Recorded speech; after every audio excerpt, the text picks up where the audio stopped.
Uttar Pradesh police में उप निरीक्षक गोपनीय, पुलिस सहायक उप निरीक्षक लिपिक और पुलिस सहायक उप निरीक्षक लेखा के पदों पर सीधी भर्ती शुरू हो चुकी है। और इसका जो ऑनलाइन प्रोसेस है, जब आप फॉर्म भर सकें हैं तो ऑनलाइन आवेदन का जो डेट है प्रारंभ होने का वो 7/1/2024 है। और ऑनलाइन आवेदन का अंतिम तिथि जो है वो 28/1/2024 है। और संशोधन की जो तिथि है वो 30/1/2024 है। दोस्तों, उसका नोटिफिकेशन जारी हो चुका है, तो फॉर्म भरने से पहले एक बार हम लोग नोटिफिकेशन देख लेते हैं कि नोटिफिकेशन में मेन चीज़ें क्या हैं, कितना पद है और क्या क्या हमको मेन चीज़ों का ध्यान रखना है फॉर्म भरने से पहले।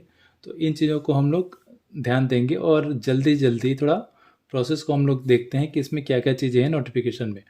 तो पहला जो चीज़ है इसमें ये जो पद है, ये तीनों पद जो है पुरुषों और महिला दोनों के लिए हैं। और इसके अलावा पद का हम देख लेते हैं कि टोटल कितनी संख्या है।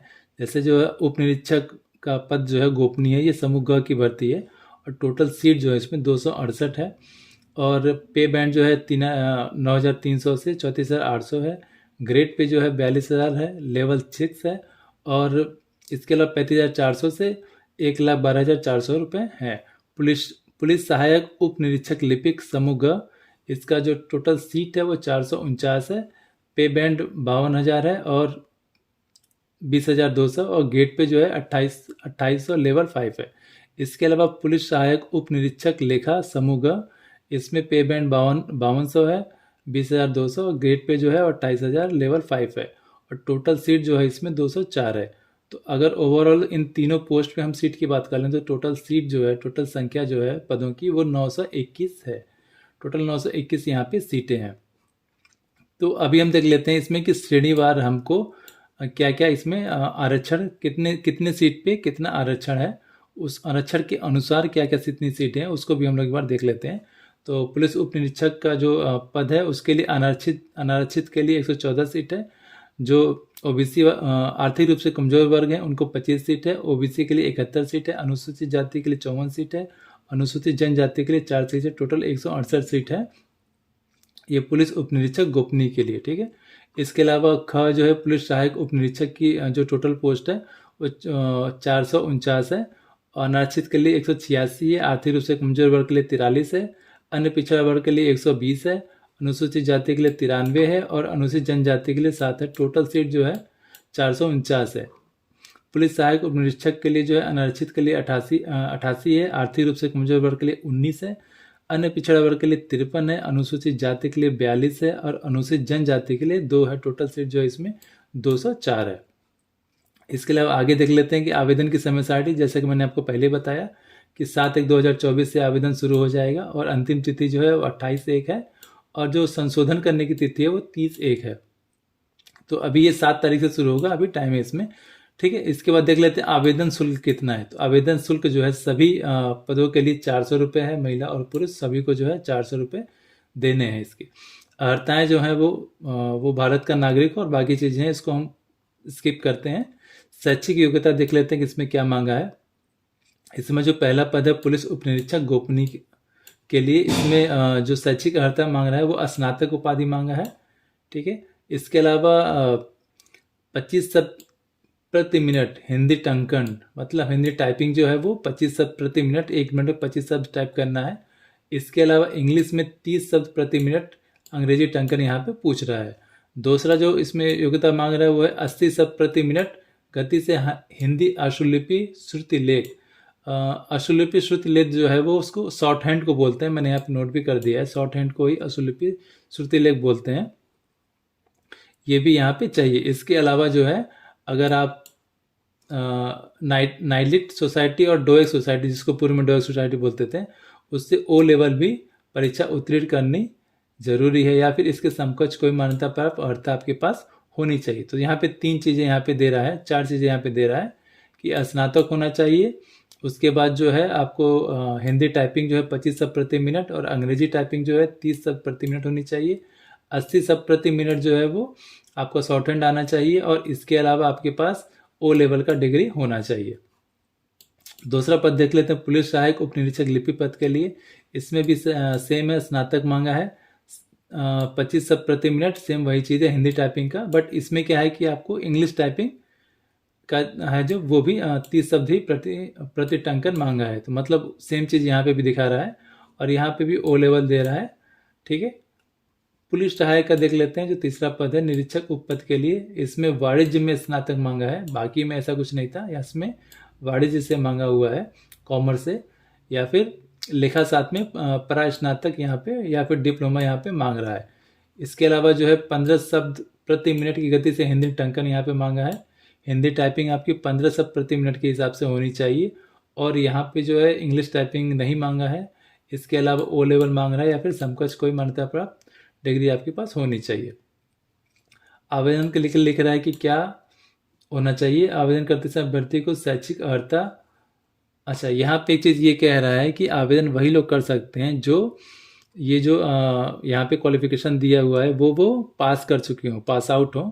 अगर वो जो है अपीयरिंग है या फिर अपीयर्ड हैं, तो वो लोग, ऐसे लोग अप्लाई नहीं कर सकते। मतलब कि आपको ग्रेजुएट कंप्लीट होना चाहिए, तभी आप इसके लिए अप्लाई कर सकते हैं। ठीक है। अधिमानी अर्हताएं, जिसको हम प्रेफरेंस बोलते हैं, तो इसमें अगर ये कह रहा है कि अगर आपके पास जो है कंप्यूटर एप्लीकेशन या प्रौद्योगिकी में स्नातक है, तो आपको प्रेफरेंस मिलेगा, वेटेज मिलेगा। इसके अलावा विधि में स्नातक अगर आप हैं, तो भी आपको जो है प्रेफरेंस मिलेगा। और प्रादेशिक सेना में कम से कम 2 वर्ष की सेवा आपने ली हो, या फिर राष्ट्रीय कैडेट कोर बी प्रमाण पत्र आपके पास हो, तो भी आपको प्रेफरेंस यहाँ पे मिलेगा।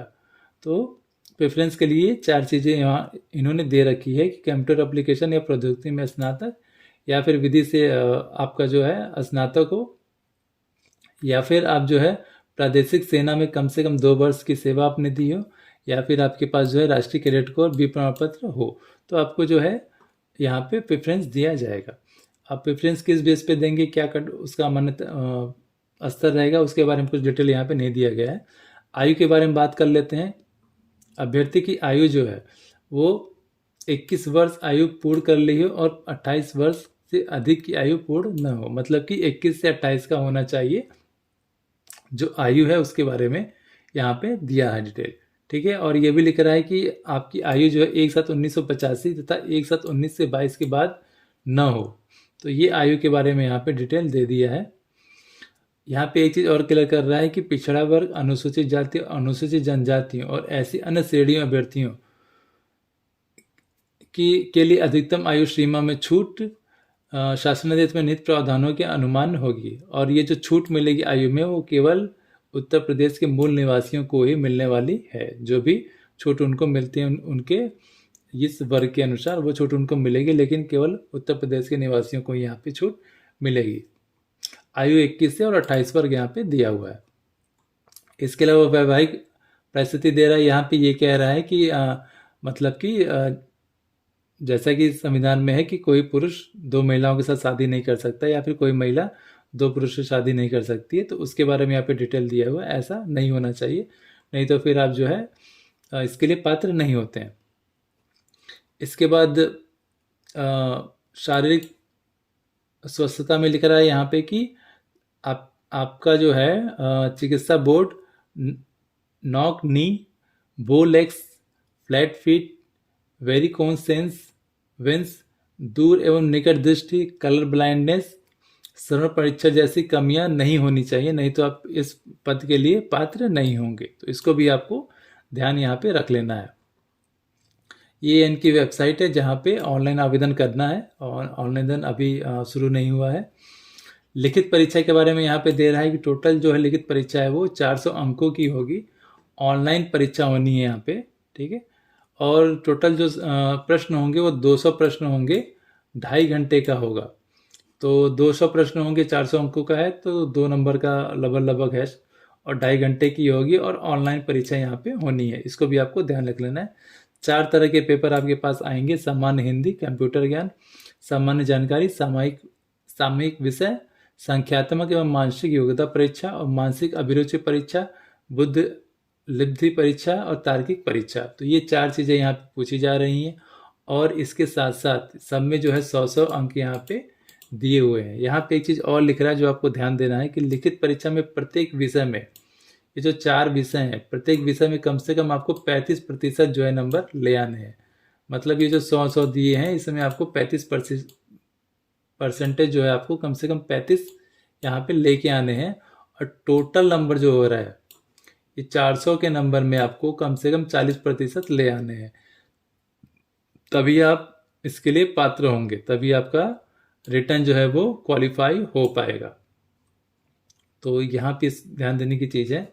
इसके अलावा यहाँ पे ये भी कह रहा है कि यदि कोई प्रश्न या उसका उत्तर विकल्प त्रुटिपूर्ण पाए जाते हैं तो ऐसे प्रश्नों को निरस्त कर दिया जाएगा और उन निरस्त प्रश्नों के अंकों का वितरण माननीय उच्च न्यायालय इलाहाबाद में रिट याचिका संख्या पवन कुमार अग्रही बनाम उत्तर प्रदेश लोक सेवा आयोग में स्थापित व्यवस्था के अनुसार निम्न सूत्र के अनुरूप किया जाएगा। तो ये भाई साहब सूत्र है, इस सूत्र के अनुसार ही अगर कोई प्रश्न गलत हो जाता है तो उसके उत्तर को जो है समायोजित किया जाएगा। तो ये इनका जो है सूत्र है, सही उत्तर गुणे उस भाग के निर्धारित अंक बटा सही प्रश्नों की संख्या। तो इसके अकॉर्डिंग उसको निर्धारित किया जाएगा। इसके अलावा देख लेते हैं कि ये नेक्स्ट जो दे रहा है कि डॉक्यूमेंट वेरिफिकेशन और फिजिकल स्टैंडर्ड टेस्ट, जिसको डीवी और पीएसटी बोलते हैं।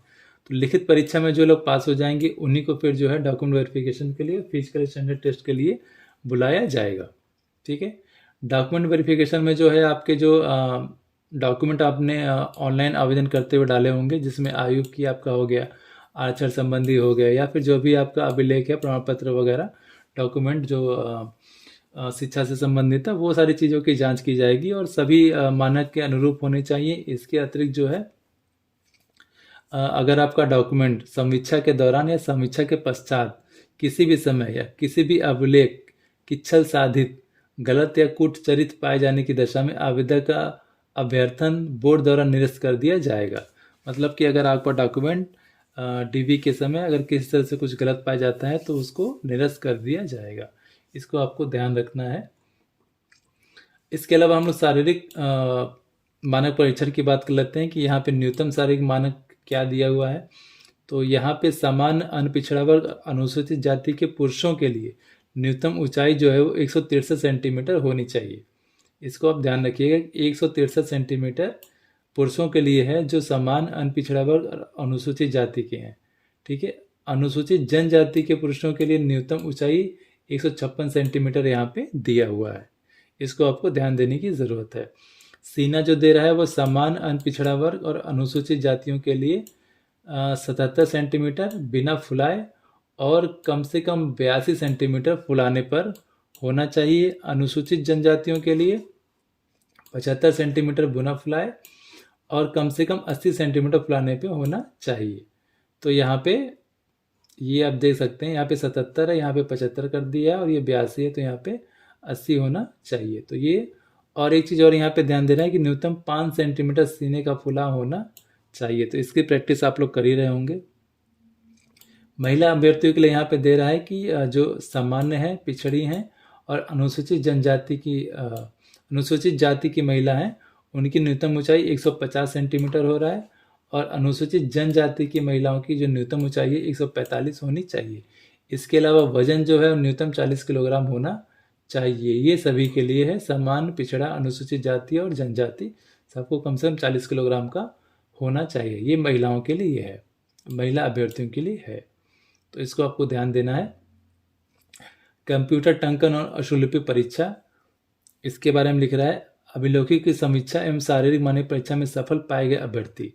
तो जो लोग डीवी में और शारीरिक मानक परीक्षा में जो है सफल पाते हैं, फिर उनको जो है कंप्यूटर टंकन और अशुलिपि परीक्षा कराई जाएगी। अच्छा, यहाँ पे लिखा है केवल वही अभ्यर्थी जिनके द्वारा पुलिस उप निरीक्षक गोपनीय के पद हेतु आवेदन किया गया है और कंप्यूटर टंकन में उत्तीर्ण होते हैं अशुलिपि परीक्षा में सम्मिलित होंगे।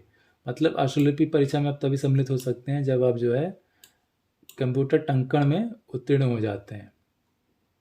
तो इसको भी आपको ध्यान में रखना है। चयन और अंतिम योग्यता सूची किस तरह से बनेगी उसके बारे में थोड़ा यहाँ पे डिटेल दिया है। लिख रहा है ऐसे अभ्यर्थियों में से जिन्होंने कंप्यूटर टंकन परीक्षा उत्तीर्ण की है और ऐसे अभ्यर्थी जिन्होंने उप निरीक्षक के पद हेतु आवेदन किया है और अशुलिपि परीक्षा भी उत्तीर्ण की है, उनके द्वारा लिखित परीक्षा में प्राप्त कुल प्रसामान्यकृत नॉर्मलाइज्ड अंकों की श्रेष्ठतम एवं उनके आवेदन पत्र में अंकित वरीयता क्रम के आधार पर प्रत्येक पद के लिए आरक्षण नीति के दृष्टिगत रिक्तियों के अनुसार अभ्यर्थियों की चयन सूची तैयार की जाएगी और इसे चिकित्सा परीक्षा चरित्र सत्यापन के अधीन विभागाध्यक्ष को स्तुति सहित प्रेषित किया जाएगा। यहाँ पे चीज़ और यहाँ पे ध्यान देने वाली चीज़ है कि बोर्ड द्वारा कोई भी प्रतीक्षा सूची तैयार नहीं की जाएगी। मतलब जो लिस्ट आएगा वो फाइनल लिस्ट होगा। यहाँ पे कोई भी प्रतीक्षा की सूची जो है तैयार नहीं की जा रही है। इसको आपको विशेष रूप से ध्यान यहाँ पे देना है। ठीक है। चिकित्सा परीक्षा यहाँ पे लिख रहा है चयन सूची में स्थान रखने वाले अभ्यर्थियों की जो है चिकित्सा परीक्षा की जाएगी। हाँ, इसके बाद चरित्र सत्यापन, तो यहाँ पे ये क्लियर कर दे रहा है कि नियुक्ति पत्र जो है जारी करने से पूर्व और अभ्यर्थियों को प्रशिक्षण पे भेजे जाने से पूर्व जो है आपका चरित्र सत्यापन किया जाएगा। इसको भी आपको ध्यान रखना है। आरक्षण आयु सीमा में छूट जो है वो उत्तर प्रदेश के मूल निवासियों को ही मान्य है। इसको भी आपको ध्यान रखना है। यहाँ पे एक चीज़ और आपको यहाँ पे देखिए क्लियर कर दे रहा है कि शारीरिक रूप से विकलांग व्यक्ति नियुक्ति हेतु पात्र नहीं है। ये उत्तर प्रदेश पुलिस लिपिक लेखा एवं गोपनीय सहायक संवर्ग सेवा नियमावली 2015 तथा संशोधित के नियम 7 के अनुसार जो है दिव्यांग व्यक्ति जो होते हैं वो इस पद के लिए पात्र नहीं है। आर्थिक रूप से कमजोर वर्गों के लिए 10% है और इसके अलावा जो है 8 लाख का उनका जो है जो EWS के अंतर्गत आते हैं उनको 8 लाख का जो है कम से कम वर्ष की उनका इनकम होना चाहिए। यहाँ पे ये क्लियर कर रहा है। इसके अलावा जो है वर्टिकल आरक्षण की यहाँ पे हम बात कर रहे हैं। तो वर्टिकल आरक्षण क्या होता है इसको भी आपको समझ लेना चाहिए। वर्टिकल आरक्षण जो होता है वो जैसे कास्ट वाइज होता है, जैसे SC ST OBC EWS, ठीक है। इनके इस कास्ट वाइज जो आरक्षण मिलते हैं उनको हम वर्टिकल आरक्षण बोलते हैं, ठीक है। और एक दूसरा भी आरक्षण यहाँ पे होता है, मैं आपको दिखा दे रहा हूँ, हॉरिजेंटल आरक्षण, ठीक है। ये इक्वल अपॉर्चुनिटीज के लिए होता है, जो इक्वल जिसको हम हॉरिजेंटल या फिर क्षैतिज आरक्षण कहते हैं। इसमें क्या होता है कि जैसे आप देख लीजिए, जैसे स्वतंत्रता सेनानी हो गए, भूतपूर्व सैनिक हो गए, महिला हो गई या फिर दिव्यांगजन हो गए, तो ऐसे लोगों को जो है वो हॉरिजेंटल आरक्षण श्रेणी बताते हैं, क्योंकि यहाँ पे इक्वल अपॉर्चुनिटीज़ की हम जो है बात करते हैं, इसलिए यहाँ पे हॉरिजेंटल आरक्षण होता है। और जो कास्ट वाइज होता है उसको हम लोग जो है वर्टिकल आरक्षण बोलते हैं, ठीक है। तो इसको भी आप ध्यान दीजिएगा। तो अनुसूचित जाति को 21% का मिलता है, यहाँ पे 5 वर्ष की आयु में छूट मिलती है। जनजाति को 2% का मिलता है और यहाँ पे जो है 5 वर्ष की उनको छूट मिल रही है। अन्य पिछड़ा वर्ग को 27% मिलता है और यहाँ पे 5 वर्ष की छूट मिल रही है। और आर्थिक रूप से कमजोर वर्ग के लिए जो है 10% है और यहाँ पे जो है आयु में छूट यहाँ पे नहीं दी हुई है। तो इसको आपको ध्यान यहाँ पे रखना है। ये स्वतंत्रता सेनानी, भूतपूर्व सैनिक और महिला के लिए हो गया, तो इसको हम स्किप कर देते हैं। आगे हम यहाँ पे देख लेते हैं कि महिला अभ्यर्थियों द्वारा आरक्षण के दावे हेतु पिता पक्ष के निर्गत जाति प्रमाण पत्र ही मान्य होगा।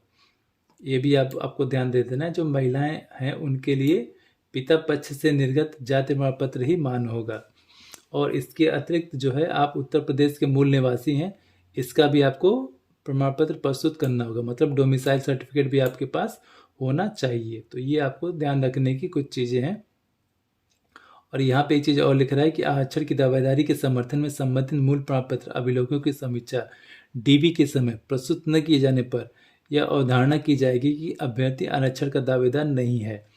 मतलब कि ये कह रहे हैं कि जो भी आपने आरक्षण के लिए डॉक्यूमेंट प्रेजेंट किए हैं, तो जब DB आपका होगा तो उस समय वो डॉक्यूमेंट आपके पास होने चाहिए। अगर वो नहीं है तो आप उस आरक्षण के लिए पात्र नहीं होंगे।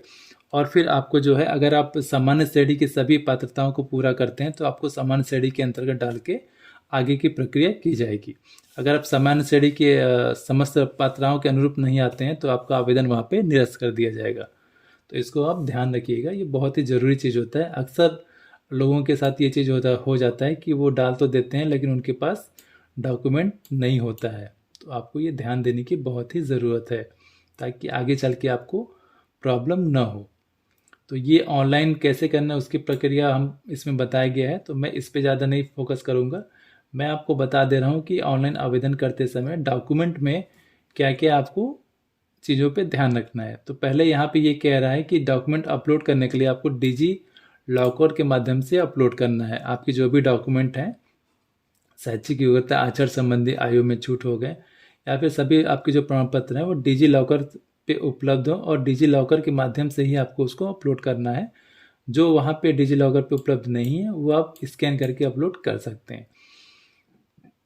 फोटोग्राफ और हस्ताक्षर के लिए यहाँ पे बताया गया है कि फोटो और हस्ताक्षर ये अलग अलग अपलोड करने हैं।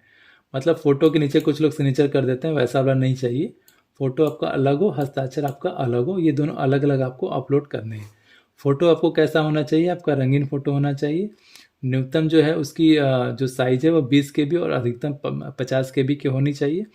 हस्ताक्षर भी आपका जो है 5 KB से जो है 20 KB के पास होना चाहिए। ठीक है, तो इसको आपको ध्यान रखना है। और एक चीज़ और यहाँ पे ध्यान रखना है कि आपका जो फोटो है वो 35 मिमी और 14 इंच से 45 मिमी 175 इंच का होना चाहिए, जिसमें आपका 70% भाग चेहरा आपका दिखना चाहिए। तो ये बात यहाँ पे कह रहा है कि आपका जो फोटो है वो 6 महीने के भीतर का होना चाहिए, मतलब अपडेट फोटो होना चाहिए, बहुत पुराना फोटो मत लगाइएगा। सब, और उसके साथ साथ आपके फ़ोटो का जो बैकग्राउंड है वो सफ़ेद या हल्के ग्रे कलर का होना चाहिए, इसको आप ध्यान रखिएगा। आपका मुंह और आँख पूरी तरह से मुंह बंद होना चाहिए, आँख खुला होना चाहिए। आपके दोनों कान फ़ोटो में दिखने चाहिए। फ़ोटो तिरछा नहीं लेना, फ़ोटो एकदम साफ का होना चाहिए। कैमरे पे आपकी नज़र सीधी होनी चाहिए। इसके अलावा अगर आप चश्मा पहने हुए हैं तो आँखें उसमें साफ दिखनी चाहिए, मतलब कि आपको कलर चश्मा नहीं पहनना है।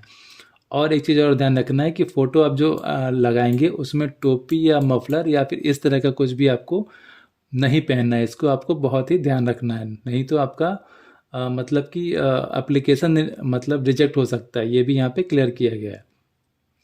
इसके अलावा एक चीज़ और आपको ध्यान देनी है, आपको जो सिग्नेचर अपलोड करना है वो काले काले स्याही के मतलब कि ब्लैक पेन से होना चाहिए वो। ठीक है, इसको भी आपको यहाँ पे ध्यान देना है। तो इन चीज़ों को आपको ध्यान दे के जो है आप अपना आवेदन कर सकते हैं। तो ये नोटिफिकेशन था जिसमें मेन चीज़ें मैंने आपको बता दी हैं, तो इसको ध्यान में रखते हुए आपको आवेदन कर देना है। और आवेदन की जो तारीख है वो 27 तारीख इसमें बता रहा है, अभी आवेदन शुरू नहीं हुआ है। तो जब भी आवेदन शुरू हो तो इन डॉक्यूमेंट के साथ जो है आप आवेदन कर सकते हैं। आवेदन की जो वेबसाइट है वो ये वेबसाइट है, आप इस वेबसाइट को नोट कर सकते हैं, यहाँ से जो है आप जाके आवेदन कर सकते हैं। और इसके अलावा और जो भी डॉक्यूमेंट है वो पहले से आप तैयार करके रखिए, और इसके साथ साथ अपना जो फिजिकल है उसकी भी आप जो है तैयारी अपना करते रहिए। इसकी जो फ़ी है वो 400 रुपये है, और जो प्रारंभ होने की तिथि है ऑनलाइन आवेदन की तिथि वो 7/1/2024 है, और जो अंतिम तिथि है वो 28/1/2024 है।